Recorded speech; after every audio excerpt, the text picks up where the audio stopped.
मंगेश काळके हत्या प्रकरणाला 12 दिवस पूर्ण होऊनही सूत्रधार अद्याप मोकाटाचे असं म्हणत काळके कुटुंबानं दुःख व्यक्त केले।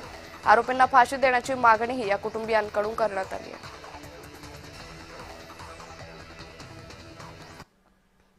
आता मेट्रो शहरातील बातम्यांचा वेगवान आढावा घेऊयात। अग्निवीरांसाठी फडणवीस सरकारने महत्त्वाचा निर्णय घेतलाय। अग्निवीरांचा पोलीस, वन विभाग, अग्निशामक दल आणि राज्य राखीव पोलीस दलात समावेश करण्याचा विचार फडणवीस सरकार करतंय। यासाठी कर्नल दीपक ठोंगे यांच्या अध्यक्षतेखाली अभ्यास गटाची स्थापना करण्यात आली आहे।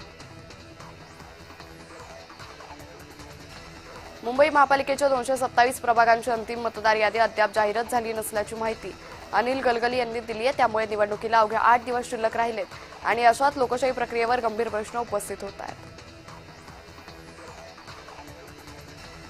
येवल्यात दूषित पाणी पुरवठा होत असल्यानं नगराध्यक्षांनी जलशुद्धीकरण केंद्राची पाहणी केली। शहरात काही भागात गाळ मिश्रित पाणी पुरवठा होत असल्याची तक्रार नागरिकांनी केली।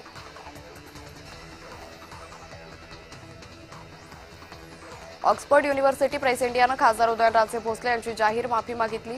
2003 साली Shivaji Hindu king in Islamic India हे पुस्तक प्रकाशित केलं होतं। त्यात शिवाजी महाराजांबद्दलची काही विधानं पडताळणी न करता प्रसिद्ध केल्याबद्दल माफी मागितली।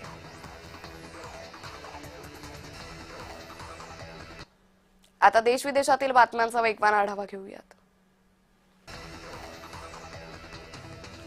सोनिया गांधी